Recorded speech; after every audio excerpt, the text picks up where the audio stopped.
Welcome to Cipher Lux, where we make fintech, banking, stocks, options, futures, crypto, and modern finance easier to understand. This content is educational only and is not financial advice.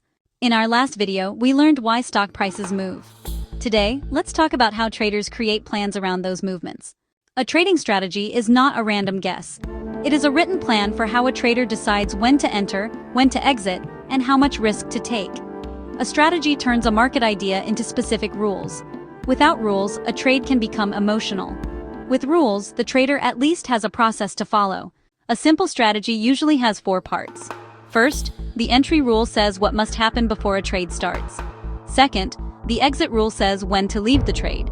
Third, the risk rule says how much loss is acceptable if the idea is wrong. Fourth, position size controls how big the trade is. One example is trend following. A trend-following trader looks for a market moving in one direction, then builds rules around that trend. The idea is not to guess the exact top or bottom. The idea is to follow movement while using exit and risk rules. Another example is breakout trading.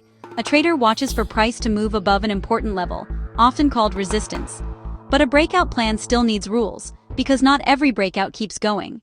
Mean reversion is different. It looks for prices that may have moved far away from an average. The idea is that price might return closer to normal, but that is never guaranteed. But every strategy needs risk management. Without risk rules, even a smart idea can become dangerous. Traders may use stop losses, position limits, testing, and a trading journal to review whether their rules actually make sense. The key takeaway is this: a trading strategy is a plan, not a guess. It should be tested, understood, and controlled before action. Like and subscribe for more daily content in the world of finance.